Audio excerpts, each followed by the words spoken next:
Complicate చేసుకోకండి, సింపుల్గా చెప్తా. ఆప్షన్ సెల్లింగ్ నేను ఇవాళ చేసింది. పైన చూస్తే ఓవరాల్ P&L 468 రూపీస్ ఉంది.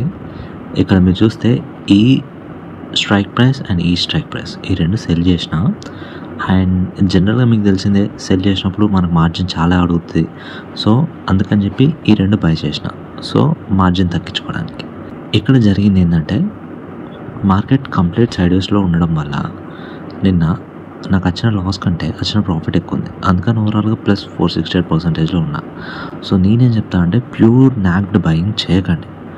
ఒక లాట్ ట్రై చేయండి. ఇప్పుడు నేను ఎట్లయితే ఒక లాట్ తీసుకున్నానో ఒకటే లాట్తోనే ట్రై చేయండి ఆప్షన్ సెల్లింగ్.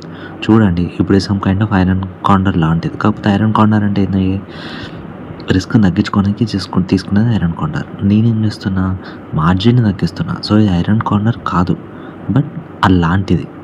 అండ్ ఇక్కడ ఒకవేళ ఎప్పుడైనా లాస్ మనకి ఎక్కువైతుంది అని అనిపించింది అనుకో, సింపుల్గా ఎట్ సైడ్ అయితే మనకు ప్రాఫిట్ వస్తుందో అది బుక్ చేసుకొని, లాస్ సైడ్ వచ్చిన ఏదైతే మనకి లాస్ట్ ట్రేడింగ్ ప్రైస్ ఉంటుందో దాంట్లో 80 నుంచి 95% మధ్యలో ఇంకొక స్ట్రైక్ ప్రైస్తో సెల్ చేయాలి.